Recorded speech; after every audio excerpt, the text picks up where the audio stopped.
नमस्कार, शाम के ठीक 5 बज चुके हैं। आप देख रहे हैं आपका अपना शो इंडिया का सवाल और मैं हूं आपके साथ प्रीति चौहान। नीतीश कुमार यानी कि बिहार के मुख्यमंत्री, जिन्हें अब अपनी सियासी जमीन यानी कि बिहार छोटी लगने लगी है। मुख्यमंत्री का पद अब उन्हें रास नहीं आ रहा, जिसे बढ़ाने की कवायद में अब वो जुट गए हैं। साल 2024 मिशन है नीतीश कुमार का। नीतीश ने पहले बिहार से बीजेपी को सत्ता से बाहर का रास्ता दिखाया और अब उसकी नजर यानी कि नीतीश कुमार की नजर दिल्ली की कुर्सी से बीजेपी को उखाड़ फेंकने की है, जिसके चलते मुख्यमंत्री विपक्ष को एकजुट करने के लिए दिल्ली पहुंच गए।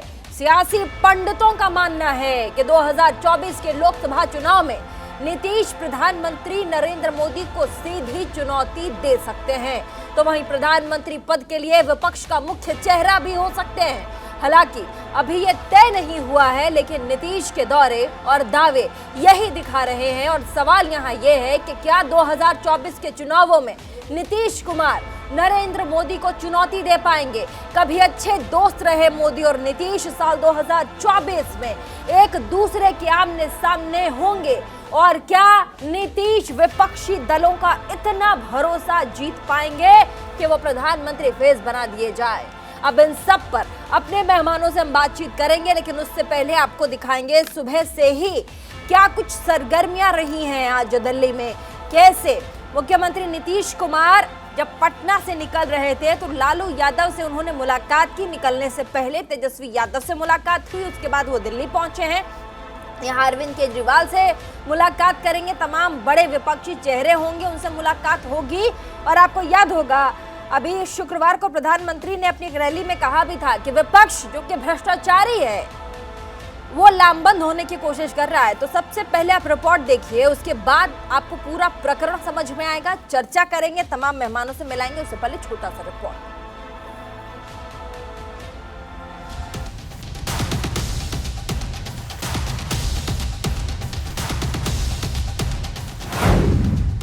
नीतीश कुमार का 2024 मिशन। दिल्ली में बनेगा विपक्ष को साधने का समीकरण। मिशन 2024, जिसे भेदने के लिए पक्ष और विपक्ष अभी से तैयारी कर रहा है। भले ही लोकसभा चुनाव में अभी 2 साल का वक्त बचा है, लेकिन पक्ष से लेकर विपक्ष ने जीत की इबारत के लिए अपनी कमर कस ली है। मोदी विरोधियों ने जहां बीजेपी के खिलाफ लामबंद होना शुरू कर दिया है, तो वहीं बीजेपी इतिहास रचने में कोई कसर नहीं छोड़ना चाहती। हालांकि दिल्ली अभी दूर है, मगर बीजेपी को हराने के लिए विपक्ष कोई कसर नहीं छोड़ना चाहता। इसीलिए तो बिहार के मुख्यमंत्री नीतीश कुमार मिशन दिल्ली में अभी से जुट गए हैं। नीतीश कुमार को बिहार की जमीन अब छोटी लगने लगी है, उनकी निगाहें अब दिल्ली पर हैं। इसीलिए तो अब वो दिल्ली निकल पड़े हैं, जहां वो विपक्षी नेताओं से मुलाकात कर उन्हें एकजुट करने की कोशिश करेंगे। नीतीश की कोशिश बीजेपी के खिलाफ विपक्षी नेताओं का एक चक्रव्यूह गढ़ने की है, जिससे पार पाना बीजेपी के लिए मुश्किल हो। देखिए, ख्याली पुलाव पर पकाना जो है नीतीश कुमार का संवैधानिक अधिकार है। वो ख्याली पुलाव पका सकते हैं। एक नेता के तौर पर क्या कहना चाहेंगे उनसे? भाई, नेता के तौर पर वो स्वयं जो है थूकते हैं और चाटते हैं, तो कब थूकेंगे कब चाटेंगे वही जाने। दिल्ली दौरे से पहले नीतीश कुमार कह चुके हैं कि सभी विपक्षी दल एकजुट हो जाएंगे तो लोकसभा चुनाव 2024 के बेहतर परिणाम आएंगे। तो प्रधानमंत्री मोदी ने भी विपक्ष पर जोरदार हमला बोलते हुए कहा था कि भ्रष्टाचारियों को बचाने के लिए विपक्षी दल एकजुट हो रहे हैं।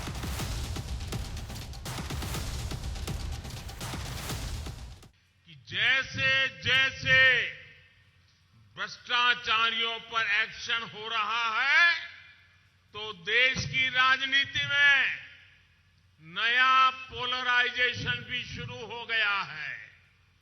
भ्रष्टाचार और भ्रष्टाचारियों को बचाने के लिए कुछ राजनीतिक दल खुल करके सामने आ गए हैं, संगठित होने का प्रयास कर रहे हैं। ये सारे अपोजिशन पार्टी एकजुट हो जाएं और मिल करके अगर एकजुट होकर के चुनाव लड़ेंगे तो भारी सफलता हासिल मिलेगी। यही बात है कोई संख्या उंख्या की बात हम नहीं करते हैं। प्रधानमंत्री नरेंद्र मोदी की छवि देश के सबसे बड़े राजनीतिक दल के नेता के रूप में देखी जाती है, जबकि नीतीश कुमार को अपनी पहचान बनाने में अभी वक्त लगेगा। कई बार देखा है कि नरेंद्र मोदी अपने दम पर पूर्ण बहुमत तो ला देते हैं, जबकि नीतीश कुमार की पार्टी पिछले 12 सालों से लगातार सिमटती जा रही है। ऐसे में दिल्ली की गद्दी पर बैठने का नीतीश का सपना आसान नहीं होगा। नीतीश को मोदी को मात देने के लिए पूरे विपक्ष का चेहरा बनना पड़ेगा, जो फिलहाल थोड़ा मुश्किल नजर आ रहा है। Bureau report, news India.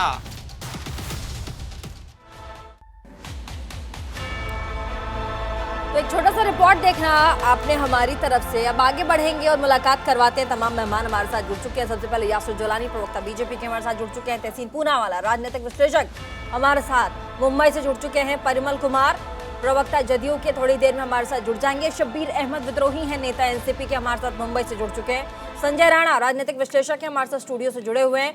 घनेंद्र Bhardwaj, प्रवक्ता आम आदमी पार्टी से हमारे साथ जुड़ चुके हैं। आप सभी का बहुत बहुत स्वागत न्यूज इंडिया के प्लेटफॉर्म पे। और ऐसे में आपने रिपोर्ट सुनी ही होगी और सुनकर आपको समझ में आ गया होगा कि नीतीश बाबू अब बिहार से निकल चुके हैं और रफ्तार काफी तेज है, क्योंकि लालू जी से मिलकर निकले।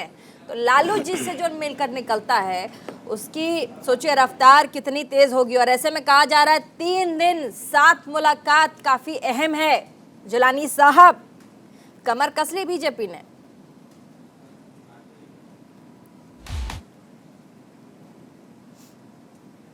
जिलानी जी, आपकी आवाज नहीं आ रही है। अब आ रही है? जी आ रही है जिलानी साहब। मैंने कहा कि प्रीति जी, आपने कहा कि नीतीश कुमार जी लालू यादव से मिल के निकले हैं, तो रफ्तार तो ऑटोमेटिक तेज हो जाएगी। ये तो मैंने बोला ही है। भ्रष्टाचार के लिए ये तो मैंने कहा कि काफी रफ्तार में है नीतीश कुमार जी और दिल्ली सीधे आके रुके हैं। और इस बार क्या भाजपा ने कमर कस ली? भाजपा ने अपनी तरफ से गुरु उन्होंने भ्रष्टाचार के जो सबसे बड़े इस वक्त अगर चेहरा है कोई भारत में, तो वो लालू प्रसाद यादव हैं और उनसे मिलके निकले हैं। तो भ्रष्टाचार के ऊपर तो किसी तरह की अब कोई उनकी जो राजनीति की नैतिकता थी उन्होंने एक तरफ रख दिया। देखिए जिलानी साहब, हंसी मजाक अपनी जगह, तमाम चीजें अपनी जगह, लेकिन आप खुद देखिए, कैलकुलेशन कीजिए, उत्तर से लेकर दक्षिण तक, पूर्व से लेकर पश्चिम तक। चलिए, इसी बीच एक बड़ी खबर हमारे पास आ रही है, बहुत बड़ी खबर, हमें रुक करना पड़ेगा। और ऐसे में बड़ी खबर है, ब्रिटेन की प्रधानमंत्री लीज ट्रस्ट बना दी गई हैं। तो ऐसे में ऋषि सुनक जो हैं वो कतार में लगे हुए थे, लेकिन ऋषि सुनक नहीं बन पाए ब्रिटेन के प्रधानमंत्री, और ब्रिटेन के प्रधानमंत्री लीज ट्रस्ट बन चुकी हैं। बड़ी खबर आपको बता दें, ब्रिटेन की नई प्रधानमंत्री लीज ट्रस को बनाया गया है।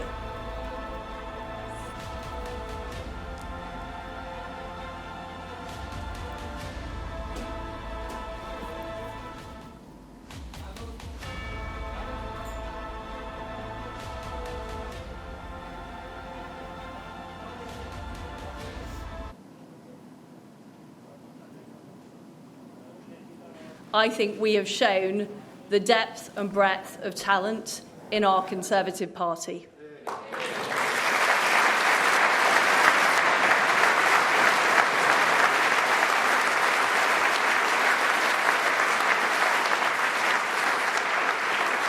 And I also want to thank our outgoing leader, my friend, Boris Johnson.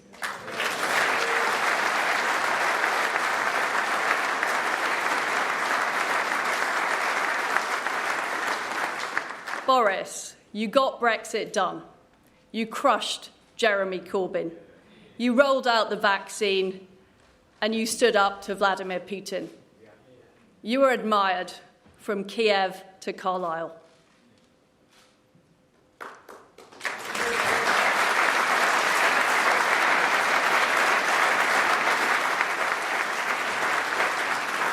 Friends and colleagues, thank you for putting your faith in me to lead our great Conservative Party, the greatest political party on earth.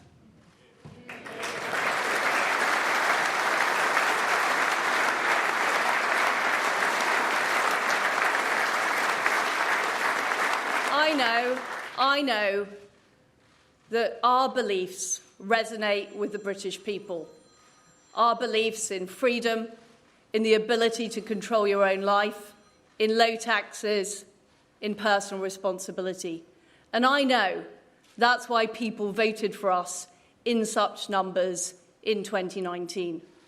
And as your party leader, I intend to deliver what we promised those voters right across our great country.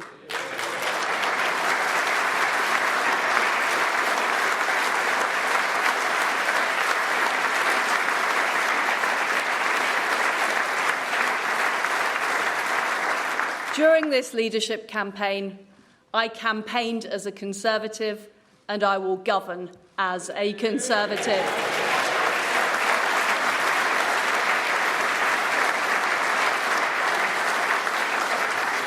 And my friends, we need to show that we will deliver over the next 2 years. I will deliver a bold plan to cut taxes and grow our economy. I will deliver on the energy crisis, dealing with people's energy bills, but also dealing with the long-term issues we have on energy supply.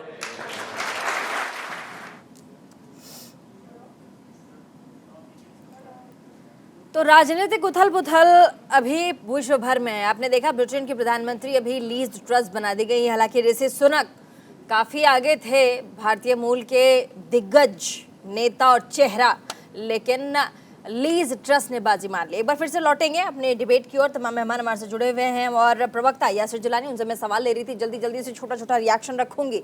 ऋषा जिलानी साहब, मैंने आपसे आपकी आवाज़ नहीं आ रही है जिलानी साहब। मैं ये कह रही थी कि तमाम बातें अपनी जगह, लेकिन जिस तरह से आप देखिए विपक्षी पार्टियां, अगर हम दक्षिण से लेके उत्तर तक देखें, पूर्व से लेके पश्चिम तक देखें, तो तमाम विपक्षी पार्टियां एकजुट हो रही हैं।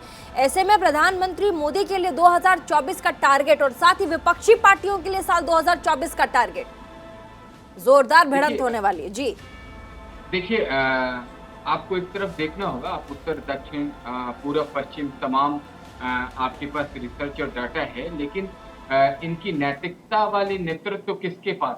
हाँ। ये तो अवसरवादी लोग हैं।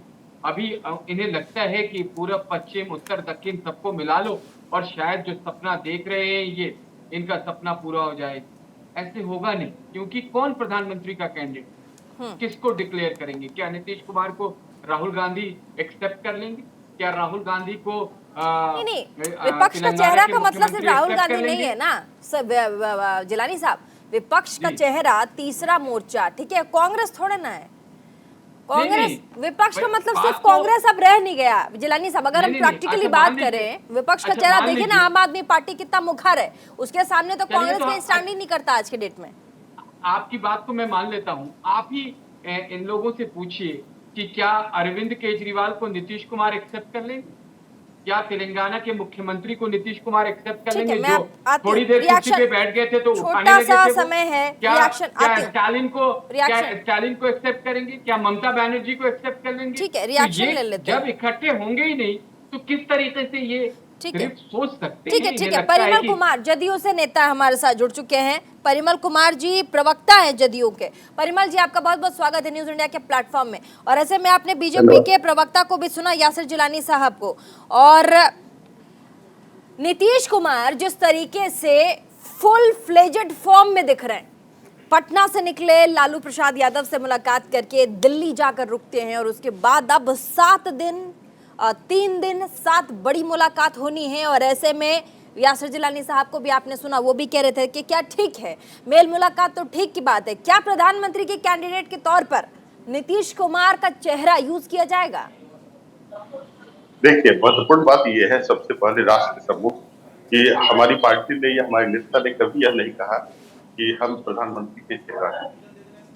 प्रश्न है भारत को बचाने का, भारतीय संविधान को बचाने का, लोकतंत्र को बचाने का भी तो नहीं किया, और धर्मनिरपेक्षता को बचाने का। और इनकार भी तो नहीं किया ना, इनकार भी तो नहीं किया ना परिमल जी। इनकार भी कहा क्या कि हम प्रधानमंत्री के कैंडिडेट नहीं होंगे, इनकार किया है क्या उन्होंने? नो स्वीकार भी नहीं किया उन्होंने कभी ये नहीं कहा कि तेजस्वी यादव ने कहा कि कोई भी प्रधानमंत्री बन सकता है, अगर नीतीश कुमार को बनना तो वो भी बनेंगे। जी बोलिए। सबसे महत्वपूर्ण तथ्य है राष्ट्र के सामने, देश के सामने, कि जो चुनौतियां हैं, संविधान बचाने की, भुखमरी की समस्या, बेरोजगारी की समस्या, आप भ्रष्टाचार की समस्या भी आप कह सकते हैं। हम लोग भ्रष्टाचार और अपराध के विरुद्ध जीरो टॉलरेंस की नीति अपनाते हैं, शायद आपको पता ही है। ये हमारे सुशासन का आधार भी रहा है, राइट। हम इन मुद्दों पर कभी कंप्रोमाइज नहीं करने वाले व्यक्ति हैं। और अन्य क्षेत्रों में भी आप देखिए, महिला सुरक्षा का प्रश्न हो, भुखमरी। जिलानी साहब, आपकी तो आवाज ही नहीं आ रही है, देखिए आज आपकी आवाज को क्या हो गया है? हाँ जी, नहीं आपकी आ रही है, परिमल जी आपकी आ रही है। बीजेपी के प्रवक्ता हैं यासिर जिलानी, आज उनकी आवाज नहीं आ रही है। नहीं, बीजेपी के प्रवक्ता को कैसी आवाज आएगी? मेरे पास तो आवाज आ रही है। अब बीजेपी वाले को बोलने के लिए कुछ नहीं रहा। राष्ट्र देख चुका है, प्रत्येक फ्रंट पर मोदी सरकार फेल है। ये मात्र जुमलेबाजी करके भारत के लोगों को, भोली भाली जनता को, है ना, मूर्ख बनाने का काम किए हैं। आप देखें, कई छोटा सा रखेंगे परिमल जी, बहुत सारे गेस्ट हैं, छोटा सा आपके पास आऊंगी। घनेंद्र जी हमारे साथ, प्रवक्ता आम आदमी पार्टी के। केजरीवाल से मुलाकात होगी, नीतीश कुमार की मुलाकात करेंगे, क्या कुछ बात होगी, मुलाकात होगी और क्या होंगे आगे के हालात? तीसरा मोर्चा, तीसरा फ्रंट, रणनीति, मुलाकात, 3 दिन 7 मुलाकातें।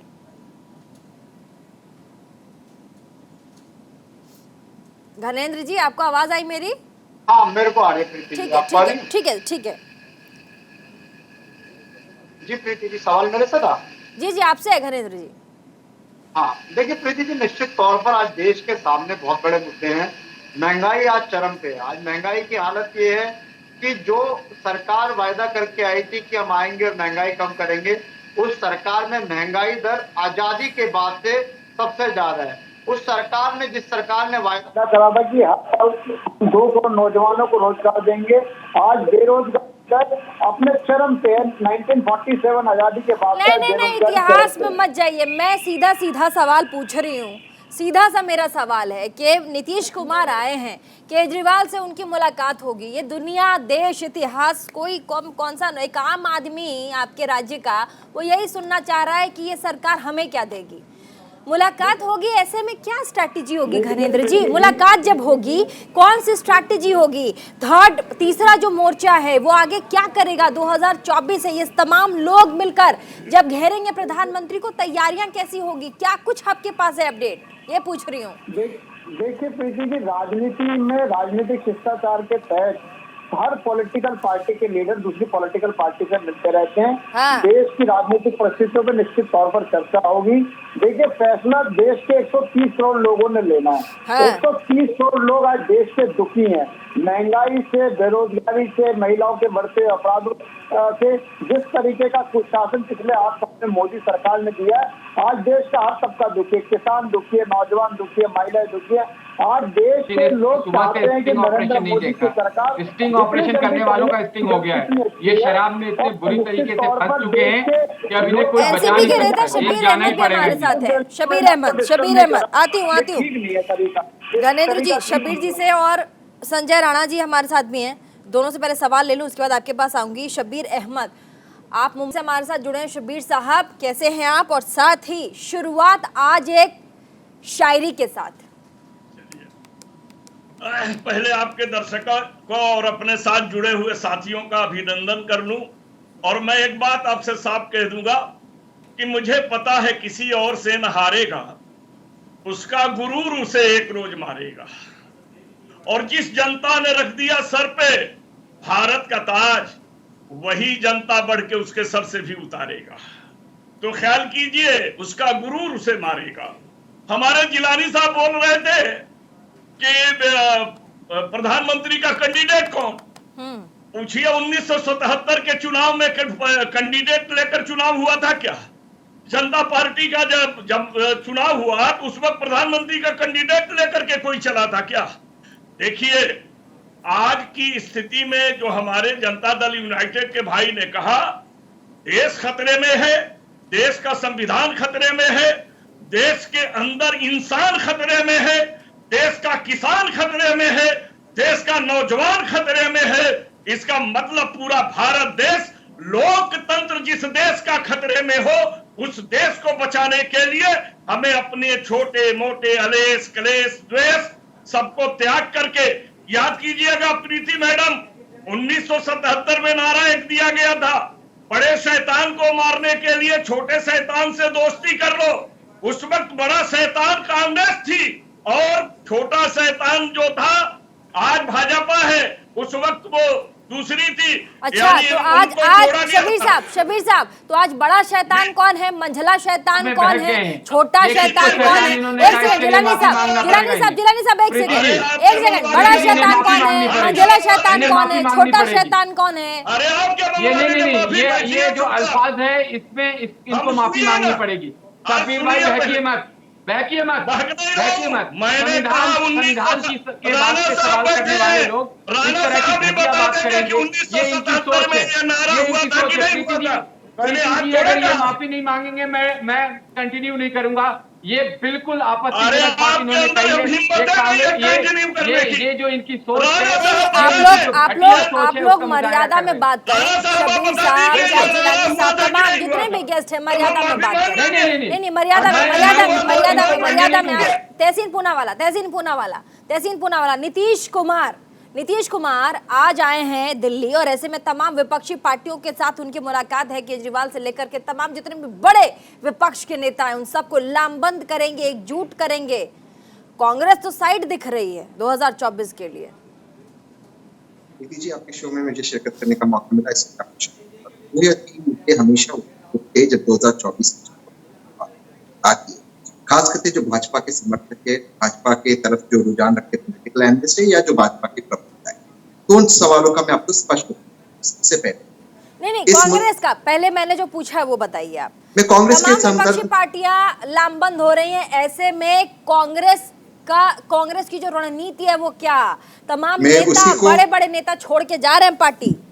मैं उसी को लेकर आपसे उत्तर सुन, उसी को लेकर देता हूं और उसी को जोड़ रहा हूं जो बार बार आरोप लगाए जाते हैं।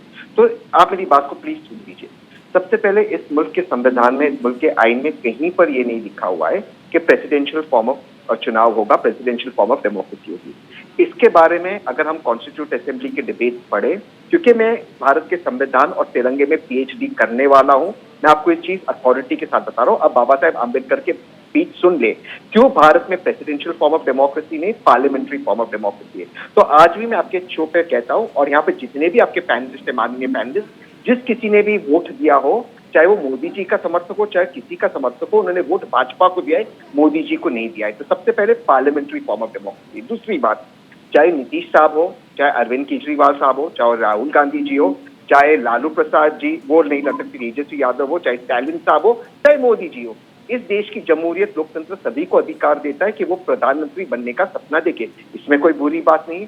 तीसरी बात, तो फिर देश का प्रधानमंत्री अगर विपक्ष हुकूमत में आएगी तो कैसे चुनेगी? हमने शो शुरुआत किया, उसके पहले आपने इंग्लैंड के प्राइम मिनिस्टर का जिक्र किया, उनके वजीर आजम का जिक्र किया, और वही भारत का संविधान है ब्रिटेन के संविधान की तरह। हालांकि ब्रिटेन का संविधान कोडिफाइड है, भारत का संविधान में जो चुने हुए MPs आते वो अपना leader of the assembly, parliament और अपना प्रधानमंत्री को चुनते। तो जितने भी MPs चुनेंगे जो उस वक्त हुकूमत में होंगे, वो चुनेंगे कि कौन प्रधानमंत्री बनेगा। ठीक उसी तरह जैसे मोदी जी को बीजेपी के MPs थोड़ा सा छोटा रखिएगा क्योंकि एक और गेस्ट है, उसके बाद हमें देख लेना पड़ेगा संजय राणा। ठीक है, Sanjay Rana. Preeti ji, good evening and good evening to my fellow panelist. देखिए, ऐसा है, हम उस पर चर्चा कर रहे हैं जो आदमी जिसकी राजनीति, जिसकी सत्ता, जिसकी कुर्सी खुद ही किसी के रहमो करम पे जी रही है, वो बता रहा है कि भारतीय जनता पार्टी को मैं 50 सीट पिला दूंगा। हम उस आदमी के बारे में चर्चा कर रहे हैं, नंबर 1। नंबर 2, ऐसे ही एक देव पुरुष हुआ करते थे 2018 में, चंद्रबाबू नायडू। आपको याद होगा, चंद्रबाबू नायडू ने भी ऐसे ही आंदोलन चालू किया था और उनका हश्र क्या हो गया 2019 में। आज वो भारतीय जनता पार्टी के गेट पे खड़े हैं, किसी तरह NDA के अलायंस में बन जाए। नंबर 3, ऐसे ही एक हुए थे 2021 में ममता बनर्जी, और आज देखिए ममता बनर्जी कहाँ पे है। वो बिल्कुल अपने आप को सिमट के रख ली है बंगाल के अंदर तक। अब मैं आता हूं तीसरे पे। तीसरे में आप देखे होंगे, चाहे वो शरद पवार साहब हो, चाहे वो एक कैंडिडेट हुआ करते थे उद्धव ठाकरे साहब, और एक लेटेस्ट जो कैंडिडेट चल रहे हैं माननीय श्री केजरीवाल साहब, जिनके पास 2 MP नहीं है लोकसभा के, लेकिन सपना देख रहे देश के प्रधानमंत्री बनने का। देखिए सपना कोई भी देख सकता है, सपना देखना कोई बुराई नहीं, सबका हक है, प्रजातांत्रिक देश है, हम सब इसमें सपना देख के अपना चीजों को रख सकते हैं, लेकिन कम से कम एक चेहरा तो ले आएंगे कि नहीं लाएंगे। सीट तो एक ही है, क्या 10 प्रधानमंत्री बनेंगे? क्या बताइए 5 प्रधानमंत्री बनेंगे? एक साल आदमी चलाएगा? नहीं। ये होना बहुत जरूरी है कि विपक्ष का कैंडिडेट आके तहसीन आपके पास आके बस छोटे से ब्रेक के लिए रुकिए, छोटे से ब्रेक के लिए। ब्रेक के बाद चर्चा में वापसी करेंगे, तमाम मेहमान हमारे साथ बने रहेंगे। जल्दी जल्दी सिर्फ छोटा सा ब्रेक।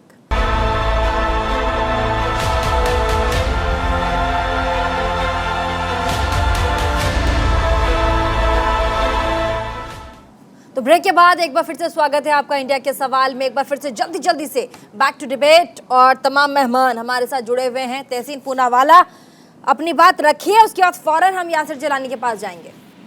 प्रीति जी, मैं दोबारा से एक बात को आपके शो पे रीइटरेट करना चाहता हूँ। बोलिए। भारत के संविधान में वो प्रावधान है ही नहीं कि हम प्रधानमंत्री को चुने, तो प्रधानमंत्री के चेहरे का मतलब होता ही नहीं है।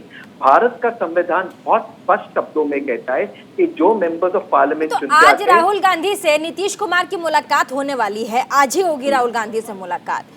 क्या जी बिल्कुल, आज कौन सी ऐसी बात होगी, कौन सी स्ट्रैटेजी होगी? क्या थर्ड मोर्चे के रूप में जिन पार्टियों को हम देख रहे हैं, क्या वो मर्ज करेगी राहुल गांधी यानी कि कांग्रेस पार्टी में?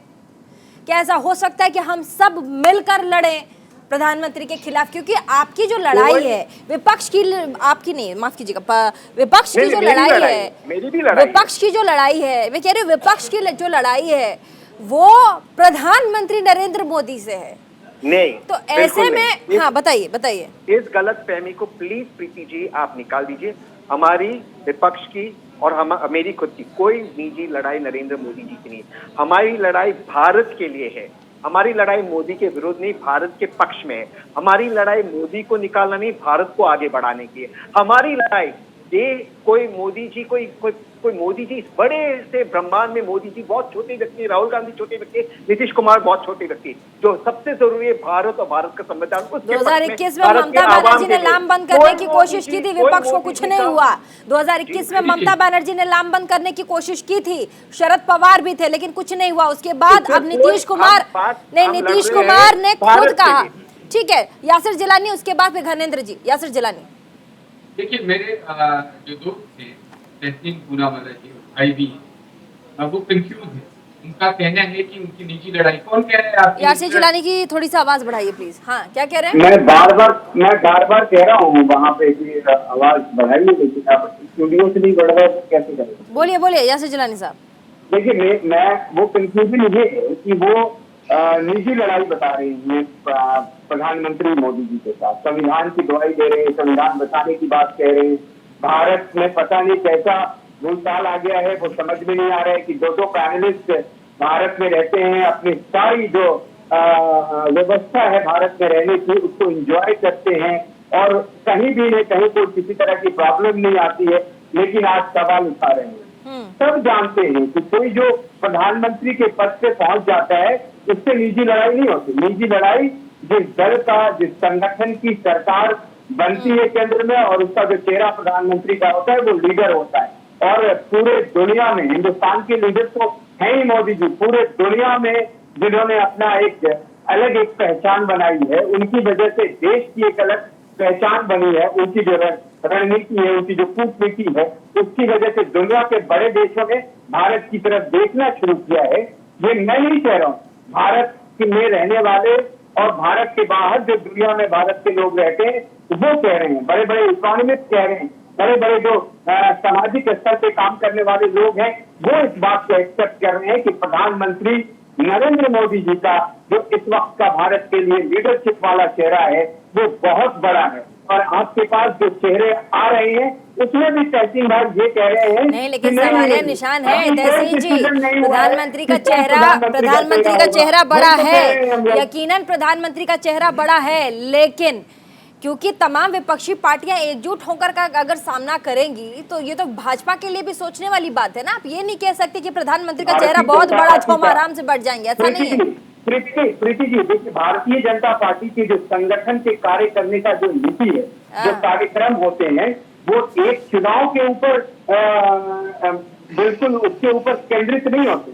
जैसे ही चुनाव होता है, चुनाव के बाद सरकार बनती है, सरकार बदलती है, उसके बाद भारतीय जनता पार्टी का जो नीचे का कार्यकर्ता समिति, मंडल और जिले से लेके राज्य होते हुए केंद्र तक का जो कार्यकर्ता होता है, वो अपने दूसरे चुनाव की तैयारियां। ठीक है, घनेंद्र जी भी कुछ कहना चाह रहे हैं, परिमल जी भी हैं, घनेंद्र जी भी हाथ उठा रहे। घनेंद्र जी अपनी बात रखिए, उसके बाद परिमल। हाँ ठीक है, परिमल जी बोलिए। ठीक है, बोलिए परिमल जी, बोलिए। स्टेप बाय स्टेप आप देखें, यहाँ प्रश्न ये नहीं है कि कौन प्रधानमंत्री होगा। प्रश्न भारत के लोगों के बेरोजगारी का है, भुखमरी की समस्या का है, अशिक्षा का है। बीजेपी की यह नीति रही है। देखिए, इसको बहुत ध्यान से सुने और समझ दें, समझने के लिए राष्ट्र के सामने जो संकट है। बीजेपी की सोची समझी चाल है कि लोगों को न शिक्षा दिया जाए न रोजगार दिया जाए। इसके पीछे उसकी चाल ये है कि जब लोगों को शिक्षित करेंगे तो धर्म कमजोर होगा और वो ध्रुवीकरण की राजनीति नहीं कर पाएंगे। यही कारण है कि सोची समझी चाल के तहत बीजेपी न तो रोजगार प्रदान करती है, न तो शिक्षा की बात करती है। देखिए, हम एग्जाम्पल दे रहे हैं, भारतीय सांख्यिकी आयोग के 2 सदस्यों भारतीय सांख्यिकी आयोग के सदस्यों ने दूसरे पिछले साल इसलिए त्यागपत्र दे दिया कि उन्होंने अभियोग लगाया कि भारत सरकार भारत के सामने बेरोजगारी संबंधी आंकड़े नहीं लाना चाहती। और आपको बतला दें, भारत सरकार की संस्था है और उसने कहा कि मोदी सरकार ने पिछले 45 वर्ष पे बेरोजगारी को है ना कि प्रचंडता को क्रॉस कर दिया। एक तो ये प्रश्न। दूसरी बात आप देखिए, दूसरे प्रश्न है भुखमरी की समस्या।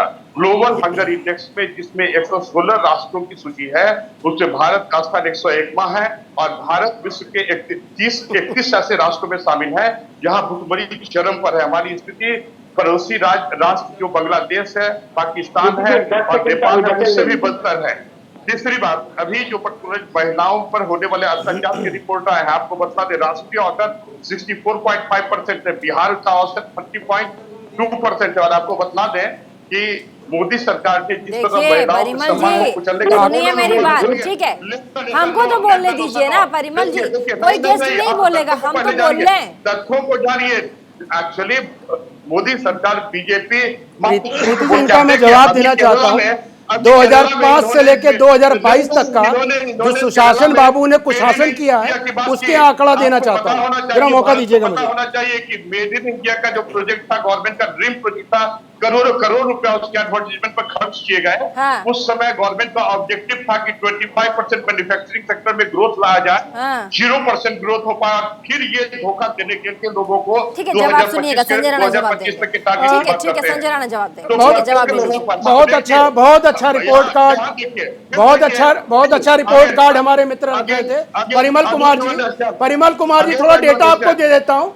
शायद आप 15-17 साल से आपके सुशासन बाबू राज कर रहे हैं, तो देता हूँ। आधी आबादी बिहार की गरीबी के नीचे है। और सुनिए, 10 में से 10 से ज्यादा उम्र के 29% आबादी स्कूल नहीं जाती है। अरे आंकड़े सुनिए ना, आंकड़े सुनिए। 70 बच्चों पर एक टीचर है। सुशासन बाबू का इतिहास बता रहे हैं। अरे सुशासन बाबू का इतिहास सुन लीजिए। एक टीचर है। जिला अस्पतालों में 92% बेड्स नहीं है। 92% अस्पतालों में आपके यहाँ बेड्स नहीं है। सुशासन बाबू 17 साल से हैं। आप बता रहे प्रति व्यक्ति आए 50,735 रुपया है। अरे सुन लीजिए, गड़बड़ करने से नहीं होगा।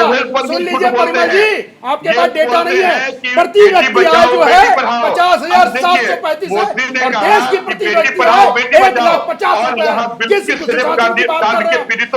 आपने कोई भी बात देख लो। 2014 का चुनाव आपने लड़ा था मोदी जी के विरुद्ध में, 2 सीट पाके खत्म हो गए थे। ठीक है,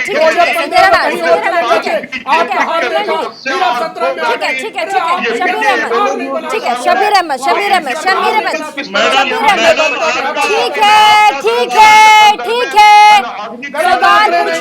है, सवाल पूछने दीजिए शबीर अहमद। नहीं, रुक जाइए, सवाल पूछने दीजिए। नहीं, हो गया। हो गया। झूठों की सरकार है, मुलम्मत देने की सरकार है। 2025 में इन्होंने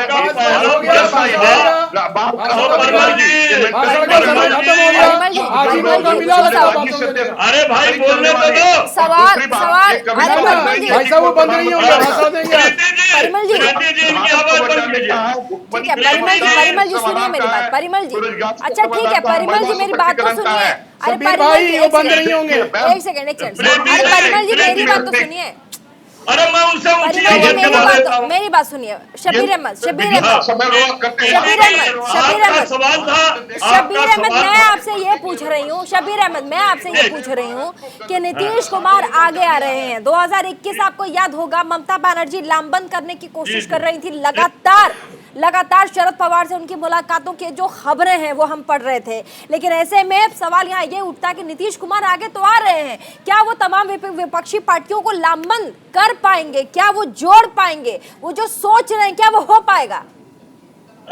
प्रीति जी पहले तो ये सोच लीजिए कि आदमी को आदमी नहीं परिस्थितियां जोड़ती हैं। आदमी को परिस्थितियां जोड़ती हैं और परिस्थितियों के साथ नीतियां जोड़ती हैं और नीतियों के साथ नेता का चरित्र जोड़ता है। और आज ये बात सच है कि देश की जनता इनको जोड़ने का काम करेगी।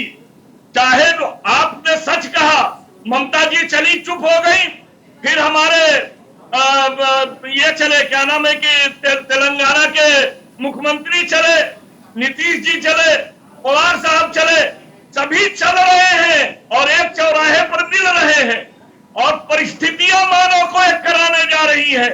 और इसलिए मैं आपसे साफ कह दूं कि ये सीढ़ी आपको ऊपरी मंजिल ले जाती है, जरा सा रुख बदलिए फिर ही नीचे ले आती है। जिस झूठ ने, जिस आश्वासन ने ये कुर्सी दिया है वो पूरा नहीं हुआ है और वही झूठ इनको नीचे लाने का काम करेगी। आप बेफिक्र रहिए, बेफिक्र रहिए। घनेंद्र और भी हमारे साथ प्रवक्ता आम आदमी पार्टी के घनेंद्र जी आप बहुत देर से हाथ उठा रहे थे। देखिए प्रीति जी, मैंने पूरी चर्चा सुनी। पूरी चर्चा के अंदर एक बात मुझे समझ में आई, बोलिए, कि कुछ लोग आज भी सच्चाई से मुंह मोड़ के बैठे हुए। आज भी कुछ लोग ये मानने को बिल्कुल भी तैयार नहीं कि देश में भुखमरी आज चरम पे है, आज देश में बेरोजगारी चरम पे है, आज देश में भ्रष्टाचार चरम पे, आज देश में महिलाओं के ऊपर होने वाले अत्याचार चरम पे है। देखिए आपने कहा एक समय इंदिरा गांधी को भी यही घमंड था। इंदिरा गांधी भी कहती थी कि इंदिरा इज इंडिया। इस देश के लोगों ने इंदिरा गांधी के शासन को भी हटाने का काम करा था और आज मोदी जी भी कहते हैं, मोदी जी के समर्थक भी कहते हैं जी मोदी जी को कोई हटा नहीं सकता। लेकिन जब 130 करोड़ भारतीय जब इकट्ठे होंगे तो निश्चित तौर पर मोदी क्या बहुत बड़ी ताकत कोई भी हो वो सारी ताकत गिर जाएगी। क्योंकि आज देश के लोगों के सामने जो गंभीर सवाल है, बेरोजगारी, भुखमरी, महिलाओं पे बढ़ते अत्याचार, किसानों को उनकी फसल का वाजिब दाम नहीं मिल पा रहा, हर आदमी, हर तबका, हर वर्ग परेशान है इस सरकार से। और निश्चित तौर पर आज देखिए 75 साल बाद हम क्या डिस्कशन कर रहे हैं। 75 साल हो गए देश को आजादी हुई, आज हम क्या कह रहे हैं कि गरीब के बच्चे के लिए अच्छे सरकारी स्कूल होने चाहिए, गरीब के बुजुर्ग के लिए अच्छे अस्पताल होने चाहिए, महिलाओं की सुरक्षा होनी चाहिए, किसानों को उनकी फसल का उचित दाम मिलना चाहिए, आज नौजवानों को रोजगार देने के 75 भ्रष्टाचार में तो आप नंबर 1 हो गए। Arvind Kejriwal model of governance यही कह रहा है, वो तो जिसमें गरीब के बच्चे को अच्छे सरकारी स्कूलों में अच्छी शिक्षा देने की बात होती है, गरीब के बुजुर्ग को सरकारी अस्पतालों में अच्छा इलाज देने की बात, दवाई देने की बात होती है, किसानों को उनकी फसल का उचित दाम देने की बात है, नौजवानों को रोजगार देने की बात है, महिलाओं को महंगाई बहुत बढ़ गई है और देश में बेरोजगारी बढ़ गई है। दिल्ली में कितने लोगों को रोजगार दिया? आपका कमिटमेंट 12 लाख का था, आपने कितना, केजरीवाल ने कितनों को दिया पता है आपको? आंकड़े क्या आईटीआई के आंकड़े मैं बताऊं आपको? अरे आपका जो लिटरेसी रेट है देख लीजिए, शीला दीक्षित के जमाने में स्कूलों की हालत देख लेते। आप 4 स्कूल का मॉडल बता करके देश को बदला रहे हैं। किस स्कूल मॉडल की बात कर रहे हैं जहाँ 1200 शौचालयों को किसकी बात कर रहे हैं? कौन सी नहीं, मॉडल की लोगों बात कर तक रहे आपकी हैं? बात ही नहीं जा रही है। आप लोग एक साथ चिल्ला सच्चाई रहे से नहीं हैं, बोल कोई रहे, नहीं समझ सच्चा पा पे रहा रहिए। है। आबकारी एक नीति सेकंड, का एक आपने सेकंड, चोरी संजय नहीं राणा, की, संजय राणा, इतना रेवेन्यू लॉस संजय हुआ। राणा, संजय राणा, इतने एक साथ इतनी सारी आवाजें बाहर किसी को समझ में नहीं आएगा। गणेंद्र जी, अरे देखिए, ऐसा है ना, संजय राणा एक जितनी सेकंड, करप्ट पार्टियां संजय एक राणा एक साथ आ गई सेकंड, हैं, 10-12 चेहरे लगा एक के सेकंड, एक दशानंद सेकंड, एक मुखी बने सेकंड, हुए एक सेकंड, एक हैं। सेकंड, और एक हमारे सेकंड, एक सेकंड, ठीक धर्मेंद्र भाई है, इसमें ठीक से है, एक है, ठीक है। नंबर धर्मेंद्र 1। जी, संजय राणा एक सेकंड, परिमल जी एक सेकंड, परिमल जी, धर्मेंद्र जी, संजय राणा, मेरे जैसे लोगों को वैसे तो सही बात है, ऐसे बात नहीं हो शराब पॉलिसी तो संजय राणा चिल्ला लाए रहे, थे। किसी के पास आवाज ही नहीं जा रही, पॉलिसी तो मैं लाया कोई था। सुन नहीं पा रहा आप लोगों को। एक ऐसी साथ बात कर चिल्लाएंगे रहे तो हैं, बात अपना ही नहीं मॉडल जाएगी। बताइए एक कहाँ पे? सेकंड, एक सेकंड, मॉडल एक तो बताइए, सेकंड। स्कूल नहीं कितने नहीं बनाए? धर्मेंद्र जी, धर्मेंद्र जी, एक सेकंड, एक सेकंड, एक सेकंड, संजय राणा अस्पताल प्लीज, कितने संजय राणा बनाए? प्लीज गिना तो प्लीज दो। Please please please please. अरे झूठ तहसीन कितना पूनावाला, बोलोगे? तहसीन कांग्रेस पूनावाला, का साला क्रेडिट आप ले लेते हो। तहसीन पूनावाला अपनी बात रखिए, तहसीन पूनावाला अपनी बात रखिए। ऐसे ना ऑडियंस समझ ही नहीं पाएगी आप लोग क्या कह रहे हैं। एक ही साथ 4 लोग बोलने लग जाएंगे, चारों की आवाज बाहर जा रही है, कोई समझ ही नहीं पाएगा आप लोग किस विषय पे बात कर रहे हैं। तहसीन पूनावाला अपनी बात रखिए प्लीज। मैं सिर्फ 2 डेटा पॉइंट्स आपके माध्यम से देश के आवाम और आपके दर्शकों के सामने रखना चाहता हूँ। एनसीआरबी का डेटा प्रीति जी आपने पढ़ा होगा, ये तो अमित शाह जी ने रिलीज किया एनसीआरबी का डेटा। 1,60,000 लोग से अधिक लोगों ने पहली बार पिछले साल आत्महत्या की। लेकिन इस डेटा में चौंकाने वाली बात ये कि 25%, क्योंकि इस डेटा को मैंने बहुत गहराई से पढ़ा, 25% 1,60,000 लोगों में से उन लोगों ने आत्महत्या की जो डेली मजदूर, जो रोज की रोज मजदूरी करते थे और लेबर से उन्होंने आत्महत्या की। इसका मतलब क्या है प्रीति जी? इसका मतलब ये कि देश में बेरोजगारी चरम पर है। दूसरी चीज, पहली बार 45 वर्षों में हमारी इकोनॉमी कॉन्ट्रैक्ट हो रही है। इस वक्त जो जीडीपी के फिगर्स रिलीज हुए, हमारी इकोनॉमी 2019 के मुकाबले पहुंची, यानी कि हमारे ग्रोथ में इजाफा नहीं हुआ, हमारा ग्रोथ कॉन्ट्रैक्ट हुआ। पहली बार देश की इकोनॉमी कॉन्ट्रैक्ट हो रही है। इसके चलते जो देश की हालत हुई है, महंगाई को देखते हुए देश की हालत इस वक्त बहुत खराब है। इसलिए जो मुकाबला होगा 2024 में, वो मोदी वर्सेस भारत के लोग होंगे। भारत के लोग बीजेपी को हराएंगे और जो नया प्रधानमंत्री बनेगा वो विपक्ष से बनेगा, विपक्ष के एमपी नए प्रधानमंत्री चुनेंगे। ठीक है संजय राणा, भाई की मैं बड़ी रिस्पेक्ट करता हूँ और मुझे जब भी डिबेट में मौका मिलता है तहसीन भाई के साथ तो बड़ा अच्छा लगता है। इन्होंने बोला महंगाई, मैं 2-3 बस 30 सेकंड लूंगा, इससे ज्यादा आप लोग का नहीं लूंगा। आपको बताना चाहते हैं 2004 से 2014 के बीच डीजल पे जो प्राइस का बढ़ा, इन्फ्लेशन कह सकते हैं या बढ़ोतरी कह सकते हैं, देखिए मुद्दे पे बात कीजिए, आप लोग मुद्दे पे बात कीजिए, आप लोग मुद्दे पे बात कीजिए, बता रहा मुद्दे पे हूँ बात आपको, कीजिए। बता रहा हूँ एलपीजी पे 230%, मैं डेटा बता रहा हूँ। महंगाई कर रहे हैं भाई, 2004 से 2014 का देख लीजिए, 2014 से 2022 तक का देख लीजिए, सारे डेटा अवेलेबल है। आप जाकर परिमल जी बोलिए, परिमल जी छूट की पुलिंदा बनाना ये बिल्कुल गलत है। बोलिए परिमल जी, बोलिए। उसके बाद यासिर जिलानी के पास जाऊंगी। आप लोग बहुत ज्यादा चिल्लाने पर मजबूर कर रहे हैं। ठीक है, आप सुने। देखिए, भारत सरकार के वित्त मंत्रालय के अंतर्गत जो डिपार्टमेंट ऑफ इकोनॉमिक अफेयर्स है, उसके द्वारा आर्थिक सर्वेक्षण पेश किए जाते हैं, जिसमें इस रिपोर्ट में 2022 में उसने कहा कि केंद्र सरकार बड़े पैमाने पर वित्तीय अनियमितता या वित्तीय अनुशासनहीनता का पालन कर रही है। अब देखिए, इसके गलत नीतियों के कारण, बात पे आपको समझ दिया जाए, उसके बाद मैं नहीं बोलूंगा। देखिए, इनके गलत नीतियों के कारण बार बार भारत की मुद्रा, अरे बात आज के मुद्दे पे करते हैं ना परिमल जी एक सेकंड, अरे आज के मुद्दे पे बात करते हैं ना। नहीं, अगर नीतीश कुमार, एक सेकंड संजय राणा, अगर नीतीश कुमार, एक सेकंड संजय राणा, अगर नीतीश कुमार, परिमल जी मेरी बात सुनिए ना, मेरी बात सुनिए। अरे मुद्दे पे बात, अरे नहीं, मैं ये परिमल जी मैं ये कह रही हूँ कि अगर नीतीश कुमार विपक्ष को लामबंद करने की कोशिश कर रहे हैं तो उसमें गलत क्या है? आप ज्ञानेंद्र डेटा पे आओ ना, डेटा पे आप बात नहीं कर पाते हो। आरएसएस का एजेंट हो जाता हूँ मैं बीजेपी का एजेंट हो जाता हूँ। यासिर जिलानी, यासिर जिलानी, प्लीज संजय राणा, एक सेकंड, आरएसएस का एजेंट है यासिर जिलानी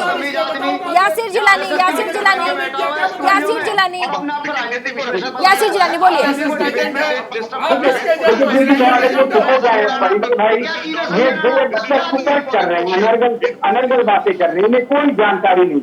ये क्योंकि सत्ता में होने के बाद भी बेरोजगार हो गई है जेडीयू बिहार के अंदर, ये उसका हताशा और निराशा वाला चेहरा ये पेश कर रहे हैं, क्योंकि वहाँ पर काम तेजस्वी यादव ने अपने पास रख लिया। नीतीश कुमार जी को कह दिया आप घूमिए भारत में घर में करिए चेहरा बनाइए। तो ये बात अब मैं आपको धर्मेंद्र भारद्वाज की जो बड़ी बड़ी बातें हैं उसमें मैं आज की जो घटना चक्र है उसी पर चर्चा कर देता हूँ। आप इनके डिप्टी सीएम ने एक प्रेस कॉन्फ्रेंस करके सीबीआई जैसे प्रेस्टीजियस इंस्टीट्यूशन के ऊपर जो एजेंसी है उसके ऊपर प्रहार किया। अभी सीबीआई ने 1 घंटे पहले खंडन करके एक घर लिया है और उसको खंडन किया है।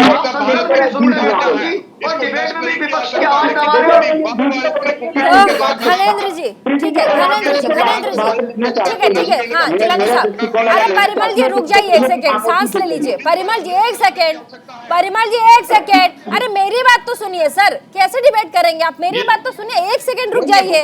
आप सुनेंगे आप हम लोग वास्तविकता बोल देता है और इनको अरे सर आप सवाल देखिए, जवाब क्या देंगे? संजय राणा ये सबको डिस्टर्ब करते हैं। अरे 1